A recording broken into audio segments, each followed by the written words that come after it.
Esta é a segunda parte do Estado Crítico. Obrigada por continuar connosco até às 11h30. Passamos para o nosso segundo tema. Vamos falar de prestações sociais. João, esta semana uma medida acabou por cair em 24 horas depois de ter sido anunciada. Era o corte de 10% no subsídio de desemprego, que passou então a generalizar com o corte de 6% até para a prestação mais baixa do subsídio. Sim. É um passo atrás para dar dois à frente, ou o que é que lhe pareceu deste? Não sei se é um passo atrás para dar dois à frente. O que eu sei, e pronto, não posso estar sempre a defender cegamente a ação do Governo,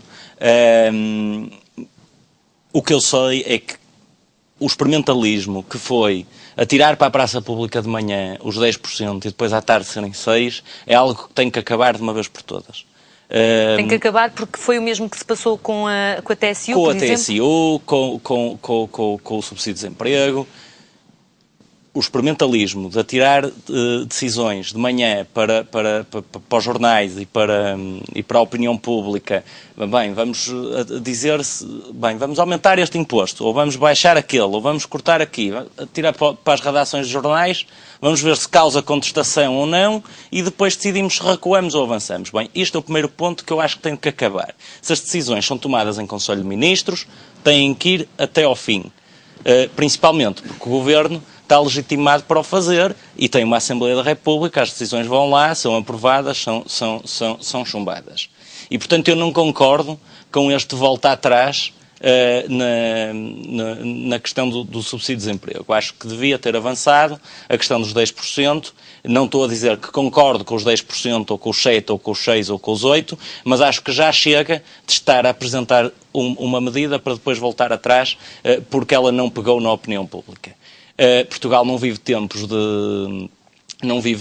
de euforia e de crescimento e de festa. A festa foi noutras alturas, nomeadamente com a educação, com a parque escolar, que tivemos a falar há bocado da educação, mas temos exatamente tempos em que temos de ter seriedade, honestidade e trabalho. E ponto número 2. Como disse há bocado, no início da minha explicação há bocado, temos a questão do Ministério da Dívida. E temos o Ministério da Dívida que nos obrigou a assinar um acordo com 3 instituições externas, com a chamada Troika, acordo esse negociado pelo Partido Socialista e... Isso é falso. Não foi negociado pelo Partido Socialista. A fotografia do telemóvel, não se lembra da fotografia do telemóvel. O Dr. Catroga é do Partido Socialista. Quem era o Primeiro-Ministro? O Dr. Catroga... Não seja uma pergunta. Não seja sério. Não diga isso dessa maneira. Eu não estou a ser sério. Os portugueses lá em casa sabem quem era o Primeiro-Ministro da altura. Provavelmente. Não sabem, não. Dessa maneira que está a dizer, não sabem quem era o Primeiro-Ministro. Também acabou por assinar este memorando. Obviamente. Faça lá a sua está apenas um partido representado neste memorando. Eu acho isto inacreditável, os portugueses lá em casa irão dar razão hoje ou amanhã, quer dizer, achamos isto inacreditável. O Partido Socialista aqui presente hoje dizer que pôs-se de fora do memorando que o engenheiro José Sócrates, enquanto Primeiro-Ministro em maio de 2011, assinou e teve o apoio dos chamados partidos do arco da governabilidade, do PSD e do CDS, na assinatura desse mesmo memorando. Mas quem o assinou foi o Partido Socialista. Isto não foi uma falta de rigor nenhum. Diga para aí. Chumbou-se.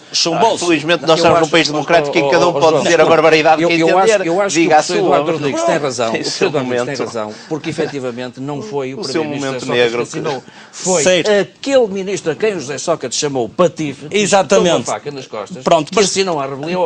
Pronto, mas foi o Partido Socialista. Era o ministro do Partido Socialista, chamem-lhe o ministro das Finanças, o primeiro-ministro. Agora eu acho inacreditável o próprio Partido Socialista pôr-se de fora do memorando que ele mesmo assinou. Toda a gente se lembra, o próprio José Sócrates, na noite em que assinou o memorando, até disse: garantimos um bom acordo. Lembro perfeitamente que o ministro das Finanças do seu lado direito, o Sr. José Sócrates, a dizer: garantimos um bom acordo. Mas vamos continuar. As pessoas lá em casa tomarão a sua decisão se acham que o PS ou não negociou e assinou esse mesmo memorando. Nesse mesmo memorando que o Partido Socialista, no meu entendimento e no entendimento de muitos portugueses, assinou e negociou, tem lá escrito numa linha que essas mesmas prestações sociais, que tem que haver um corte de X%, eu não sei, ou seja, 350 milhões nas prestações sociais. Nós comprometemos com 3 instituições externas, com a Comissão Europeia, com o Fundo Monetário Internacional e com a União Europeia, a cortar, entre muitas outras coisas, a cortar 350 milhões de euros nas contribuições sociais, que são grande parte da fatia de despesa do Orçamento de Estado, em troca de recebermos um cheque, um envelope financeiro de, salvo erro, foram 76 mil milhões de euros. Ou seja, a Troika emprestou-nos 76 mil milhões de euros e nós comprometemos-nos a fazer todo um conjunto de situações. E isto aqui trata-se de, ponto número 1, resolver um problema de insustentabilidade da segurança social, porque o temos, porque há mais desemprego, há mais pessoas a pedirem contribuições sociais, há menos pessoas a contribuir e, obviamente, que o saldo entre receitas e despesas da segurança social derrapa. E, ao derrapar, vai ter consequência futura nas reformas de todos nós. Portanto, é um problema que se tem que resolver, ponto número 1. Mas temos um problema do dia-a-dia, que é as pessoas que vivem destas prestações vão ficar sem parte delas. Como é que vão viver? Ou seja, como é que um governo explica a um país... É muito difícil. Que está empobrecido e que vai ficar em situação muito difícil, mais apertada, João. É muito difícil de explicar isso. É muito difícil de explicar às pessoas que todos nós temos que empobrecer para pagar o que devemos. Obviamente que é muito difícil. Mas por isso é que a classe política... já desde há um tempo para cá é obrigatório que assim o seja, que tem que ser realista e tem que falar a verdade às pessoas. Porque é muito difícil de explicar isso às pessoas. Olha, vamos ter agora que viver com menos. Mas é o que vai ter que acontecer para nós nos tornarmos mais competitivos, para amanhã sermos melhores e ganharmos mais dinheiro e podermos enriquecer. Agora, o que não podemos dizer é atirar areia para os olhos das pessoas. Primeiro, por exemplo, com o Partido Socialista a dizer que não assinou memorando nenhum, e depois ouvirmos a esquerda... Não seja demagógico, e depois ouvirmos a esquerda dizer que é muito importante renegociar a dívida. Isto é uma coisa de arrogância não podemos, não é arrogância nenhuma. Dê-me a licença de repor a este senhor. Eu preciso acabar. Ele não vai interpretar o que eu disse. Não vou fazer isso, isso não é sério. Mas nós não vai terminar para o Eduardo, de facto, defender a ideia dele. Nós não podemos continuar a tirar areia para os olhos das pessoas com estas mentiras, assim como não podemos continuar a tirar areia para os olhos das pessoas a dizer que é preciso renegociar dívidas e todo um conjunto de situações que, para que as pessoas entendam, isto foi um tema que veio há bocado à baila da renegociação da dívida, a renegociação da dívida não foi mais do que foi feita em maio de 2011 com a assinatura do memorando. Nós tínhamos uma taxa média de juro, tínhamos um montante, um serviço de dívida a pagar a 50 anos, com uma taxa média de juro que já era considerada elevada para o que nós podíamos pagar, e fomos chamar as instituições internacionais e pedimos dinheiro a um juro mais baixo do que essa mesma taxa média que nós tínhamos em todo o serviço de dívida daí para a frente. Portanto, o que se fez, e não se pode mentir às pessoas, o que se fez em maio de 2011 com a assinatura do memorando e com o cheque que a Troika nos enviou foi simplesmente uma renegociação da dívida. Se as pessoas acham que nós devemos estar todos os anos e todos os meses a renegociar a dívida, eu chamo isso irresponsabilidade. João, vai ter, agora o Eduardo vai ter a oportunidade... Não vou retorquir, porque eu tento ter uma postura que não seja conflitual e, sobretudo, que não seja arrogante, mas há uma... o que é que quis dizer ao João? Não, o que eu quis dizer foi muito simples, é que há factos históricos e depois há a usurpação dos factos históricos. E o facto histórico é que quem tanto ansiou por trazer a Troika para Portugal foi a dupla PSD-CDS, que em novembro... Agora falem em honestidade. Que em novembro começou com Passos Coelho a pedir a vinda da Troika sucessivamente. E quem mais resistiu à vinda da Troika para Portugal foi José Sócrates, que apresentou o PEC 4, que era uma tentativa de solução, aliás homologada, entre aspas, pela senhora Merkel, e que visava, de alguma forma, criar condições para confiança nos mercados e redução dos juros. Aquilo que aconteceu foi, com o chumbo do PEC 4, José Sócrates demitiu-se e abriu as portas à Troika, e tivemos duas Troicas a negociar. Tivemos de um lado a Troika Internacional e do outro lado 3 partidos que assinaram um memorando. Esta coisa de dizer o PS assinou não é séria do ponto de vista histórico. O que aconteceu foi uma assinatura de 3 partidos, numa altura em que o PS era um governo de transição já demissionário. Agora, o PS não foge às suas responsabilidades. Agora, o que o PS gostava era que aqueles que tanto invocam o memorando da Troika cumprissem o memorando da Troika. Porque dizer que no memorando da Troika estão 350 milhões de euros para cortar as prestações sociais é verdade, mas aquilo que o governo se prepara para fazer neste Orçamento de Estado é cortar 1.000 milhões, não é 350 milhões. Sejamos sérios, porque aquilo que o governo está a fazer é cortar o triplo do que se comprometeu no memorando da Troika. E, portanto, o seu problema não é um problema de comunicação do Ministro da Segurança Social. O seu problema é que o Governo não é sério na forma como faz as coisas. Corta os 350 milhões Eduardo, e tem-me aqui a defendê-lo. Eduardo, eu sei que aqui já falou do PEC 4, mas se o PEC 4 tivesse avançado, fosse aprovado... Hoje, 2012, outubro de 2012, não teríamos aqui a Troika? Eu não sei, Delfina, sabe que eu não sou futurólogo. Agora, o que eu sei é que levaria até às últimas consequências a hipótese, o evitar da Troika no meu país. Levaria até às últimas consequências. E quem está a dizer isto não é um mero opinador do assunto. É que nós temos na nossa vizinha Espanha uma dupla de dois partidos, o Partido de Poder, o Partido Popular e o Partido Socialista, que está na oposição, a fazerem tudo para evitar que a Troika entre em Espanha, que parece ser inevitavelmente... Já entrou nos bancos. Os bancos já foram internacionais. Mas dá-me licença, é que eu não estou a falar da entrada nos bancos, eu estou a falar da entrada no... Sim, mas não é disso que eu estou a falar. Isso é o responsável em Espanha e o responsável em Portugal. Não vá por aí. É a prova. Não vá por aí, que isso não contribui. Mas a situação em Espanha também, não podemos ir à situação em Espanha, mas também neste momento está complicada. Complicadíssima, mas vão resistir até às últimas consequências. A Troika vai acabar por entrar, mas vai entrar depois de uma resistência que permitiu à Espanha criar condições de negociação europeia que é hoje muitíssimo mais vantajosa do que a que Portugal teve. E vai ver o tipo de entrada da Troika em Espanha e a capacidade de negociar que a Espanha vai ter. Por isso eu não sei se o PEC 4 é melhor ou se seria melhor. O que eu sei, eu não sei se o PEC 4 era melhor. O que eu sei é que teria valido a pena levar até ao fim, se não fosse os esforços, se não fosse esta ânsia de chegar ao poder, que toda a gente percebeu que existiu na altura, não é? Deixe-me então voltar a esta questão das prestações sociais, que é algo de muito grave que se está a passar.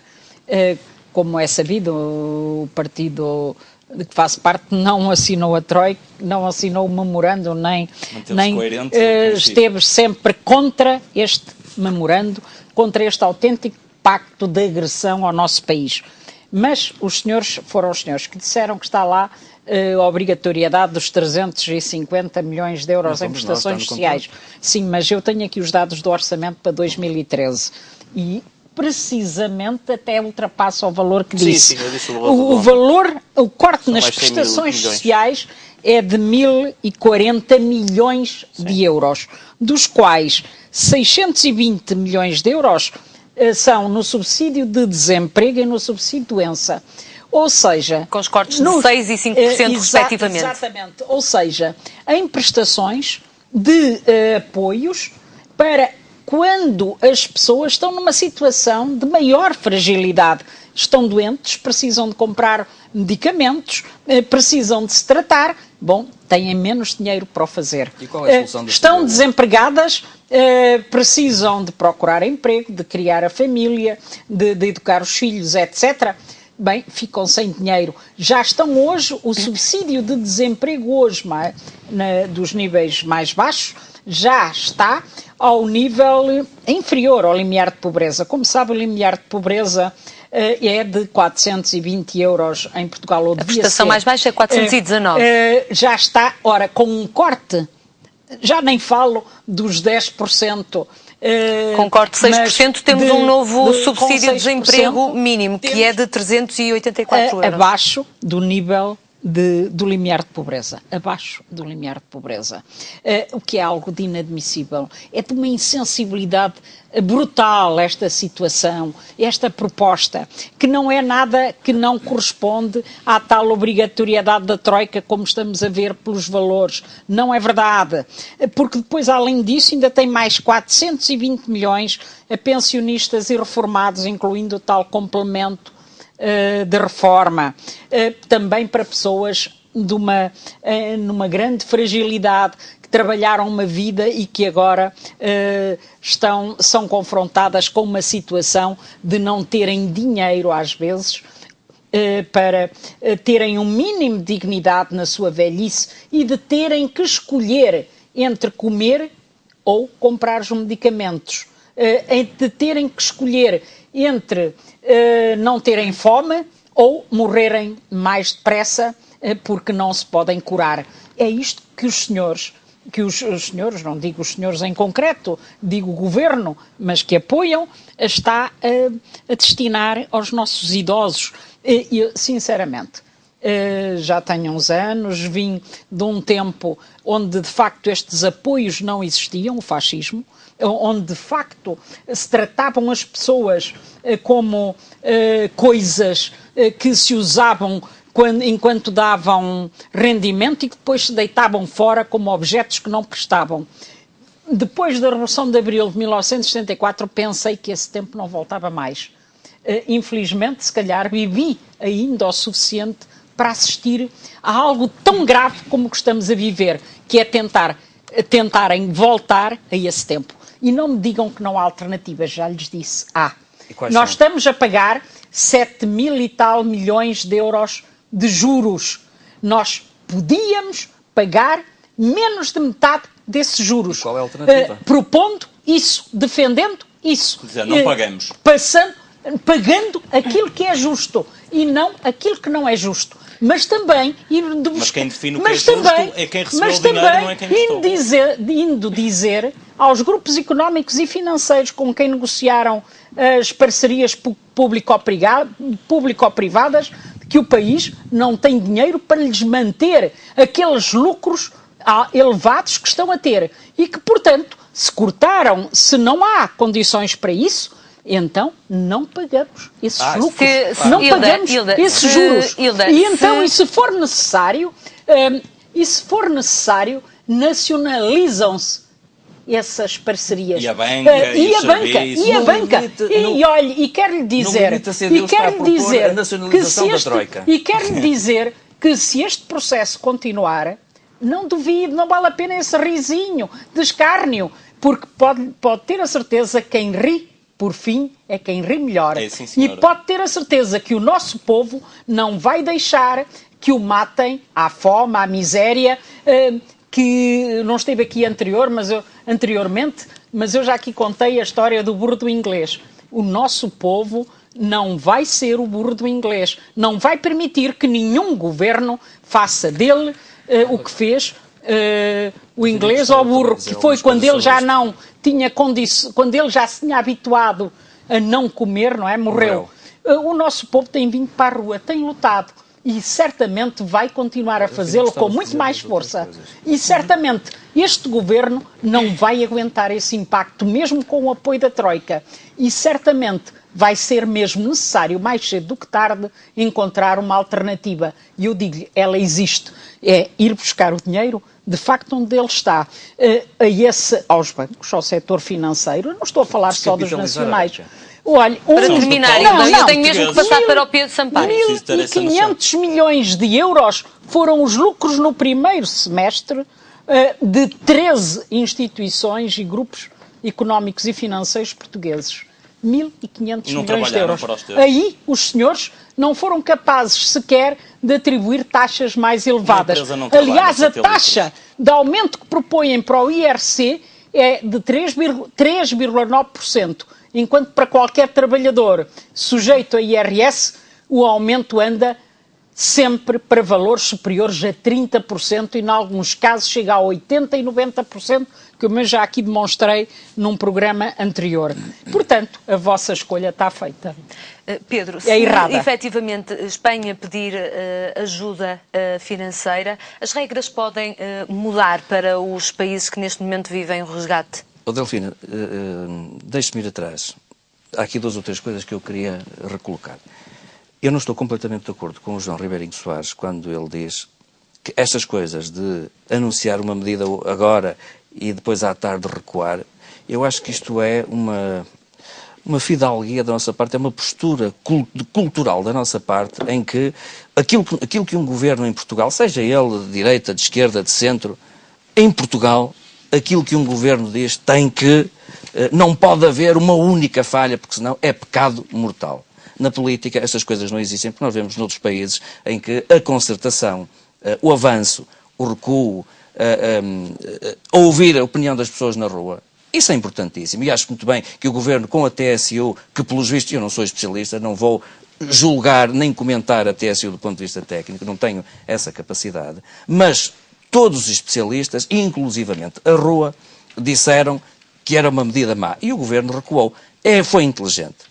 O Governo... Foi, sim, senhora. Não foi isso que eu disse. O Governo, com a medida que anunciou ontem e que depois recuou, eu acho que se recuou, é melhor esta medida, é melhor o recuo, é excelente. Portanto, nós não temos que levar isto como uma questão canónica, uma questão heterodoxa. Mas não acha que causa uma tensão social muito grande das pessoas lerem nos jornais? Causa, sabe porquê? Eu vou-lhe explicar porque é que causa. Mas antes disso, deixe-me só fazer aqui 2 ou 3 referências. O professor Eduardo Rodrigues, somos amigos há muitos anos e, portanto, permite-me que eu diga isto, que não falo do professor Eduardo Rodrigues, mas falo do Partido Socialista. Quando se fala na assinatura do memorando, o Partido Socialista tem a atitude que o professor Eduardo Rodrigues esteve ali no sofá, mexe-se, contorce, não gosta de ouvir falar. Isto é uma agulha que está ali espetada e que, efetivamente, não é possível. Quando se fala, dói. Pronto. Esta questão, a doutora Hilda Figueiredo, eu confesso que até... E não estou a brincar com coisas sérias, porque todos nós que estamos aqui, eu acho que somos trabalhadores, temos o nosso salário, podemos deixar de ter de um momento para o outro, seja em que situação for. Uns têm filhos, outros não terão, temos pessoas de família, algumas em dificuldade. Portanto, nós sabemos o que é a vida. Não estamos aqui, julgo eu, que 4 pessoas que experimentaram os cadeirões do poder central em Lisboa e que não sabem do que estão a falar. Todos nós andamos de elétrico, de autocarro, a pé, de bicicleta e de carro. Portanto, sabemos o mundo real. Mas eu confesso que até estava aqui a ouvir a doutora Hilda Figueiredo com um certo saudosismo. Quer dizer, eu já tinha saudades de ouvir ao vivo o Partido Comunista com esta veemência, com este... O Partido Comunista está na sua praia. Ou seja, quando há revolução social, dificuldades, desespero, falta de dinheiro, é quando o Partido Comunista se sente melhor. Portanto, estamos na praia do Partido Comunista. E, portanto, eu gostaria daqui o que é que eu depreendo? Que a doutora Hilda Figueiredo, uma comunista convicta, não sei se é ortodoxa, mas é convicta com certeza há muitos anos, aquilo que nos está a dizer ao referir-se há 40 e 50 anos atrás é que os partidos do Bloco de Leste tinham uma política educacional perfeita, tinham uma política social perfeita e, portanto, o comunismo russo, o Bloco de Leste... Sabe, essa cassete é muito velha. Quando faltam argumentos, recorre-se ao anticomunismo primário. Doutora, é uma cassete, irrite, velha. Olha que a cassete já está quase a arrebentar. Doutora, não se irrite, nós já estamos no tempo digital, já não são cassetes. Velha. E, portanto, isto é o reflexo, é o ambiente em que o Partido Comunista floresce. Portanto, ainda a pergunta que me colocou sobre Espanha. Há aqui um dado que é dito pelo próprio FMI, comparando Portugal com a Irlanda. O FMI diz o seguinte, e foi o governo do Partido Socialista que assinou o memorando, porque o FMI, o Banco Central Europeu e a União Europeia não assinam contratos com partidos de oposição, assinam contratos com governos. E, portanto, foi o primeiro-ministro José Sócrates e o ministro com quem ele não falava e a quem chamou patife, que assinaram com o apoio parlamentar, isto é que é correto, com o apoio parlamentar do PSD e do CDS, o acordo da Troika. E, portanto, o que é que o FMI disse? Bem, os senhores hoje estão-se a queixar, mas a Irlanda negociou melhor. Então, de duas uma. Ou, mais uma vez, o então primeiro-ministro José Sócrates mentiu quando disse que tinha assinado o melhor acordo possível para Portugal, ou o FMI mentiu quando disse que tinha assinado ou que tinha aceito condições melhores da Grécia. Pela experiência que nós temos em Portugal, dá-me ideia que o FMI não mentiu. Portanto, esta é a minha primeira análise. Mas também lhe vou dizer uma coisa. É bom que Espanha resolva o seu problema rapidamente. E aquilo que eu dizia, e vou voltar a referir, há uma oposição, pelos vistos, mais consciente em Espanha do que há em Portugal. E os movimentos de rua são exatamente os mesmos. A contestação de rua em Espanha, se não for pior, é igual à de Portugal. Mas, portanto, há aqui uma consciencialização maior de que é necessário ir até ao limite, coisa que então Primeiro-Ministro José Sócrates foi confrontado com os bancos quando lhe disseram, atenção que nós não emprestamos mais dinheiro a Portugal, portanto o senhor é obrigado, este foi o limite, não foi o PEC 4, foi quando os banqueiros disseram, nós não emprestamos mais dinheiro a Portugal. Foram 4 entrevistas seguidas, portanto, de todos os 4 principais banqueiros. Foi isto que aconteceu. Agora, não tenhamos ilusões, o nosso mercado principal, e isto é uma verdade hoje lá para a Liciana, é a Espanha. Assim que Espanha arrancar, Portugal provavelmente poderá começar a arrancar também. Portanto, aquilo que eu lhe digo é uma coisa muito simples. Seja o que for que estiver para acontecer em Espanha, em termos de resgate, que aconteça o mais depressa possível, porque as condições de estabilidade económica, social e política em Espanha repercutem-se imediatamente nas condições sociais, económicas e políticas em Portugal. E havendo estabilidade em Espanha, deste ponto de vista económico-financeiro, há também uma estabilidade maior em Portugal. E, portanto, é aqui que eu acho, e também vou lhe dizer uma coisa, doutora Hila Figueiredo, é aqui que o Partido Comunista, os partidos comunistas, têm também que começar a olhar para o futuro. Não podem estar apenas agarrados ao passado. Não se preocupe com o nosso futuro. Preocupe-se com o seu e deixe-o passar. Agora deixe-me terminar, porque temos que avançar para o último tema. Deixe-me terminar. Eu preocupo-me com o futuro do Partido Comunista, porque eu não sou defensor de um sistema bipartidário. Eu sou defensor de um sistema pluripartidário, com um arco grande que vá desde a direita até à esquerda, em que todos tenham uma voz. Agora, parece-me que o Partido Comunista não pensa assim. Para rematar mesmo, Hilda, porque temos que passar para o terceiro tema. Tinha que vir aí a provocação rasteira, mas eu quero lhe dizer o seguinte, brevemente. Em Portugal está-se a passar, e não só, em Espanha, na Grécia, aquilo que noutros países, por exemplo na América Latina, se passou há 15 anos, ou seja, um neoliberalismo desenfreado, uma exploração e opressão levadas até às últimas consequências, o que levaram os povos de muitos países da América Latina a dizer basta, chega, e no dia seguinte decidiram mudar de vida. E enfim, e esses partidos que levaram por diante toda essa política, como vocês estão a fazer hoje em Portugal, foram rechaçados. E estão hoje no poder forças progressistas que já deram a volta à situação, que já puseram os seus países a crescer, que já acabaram com as pendências das dívidas. Venezuela, Argentina, Equador, Bolívia, Brasil, Cuba. E portanto, mas Venezuela e Cuba. Eu estou a falar, eu não estou a falar de Cuba, estou a falar da Venezuela, da Bolívia, do Equador, da Argentina, estou a falar de países, do Brasil. Estou a falar de países que há 15 anos viviam uma situação idêntica à que nós estamos a viver e que hoje já deram a volta, já estão em progresso, já estão os nossos jovens que infelizmente estão a ser empurrados para ir trabalhar no estrangeiro, a ir para lá trabalhar. O caso do Brasil é um caso completamente diferente. Veja a inflexão ideológica que o Presidente Lula fez. O caso do Brasil é totalmente diferente. Advém de Fernando Henrique Cardoso. A Islândia há 4 anos estava na situação próxima do que nós estamos. E o seu povo veio para a rua e disse, não, nós não aceitamos dar o dinheiro aos bancos e aos banqueiros. E ficaram na rua e tiveram lá um Presidente da República que não era igual ao Presidente português.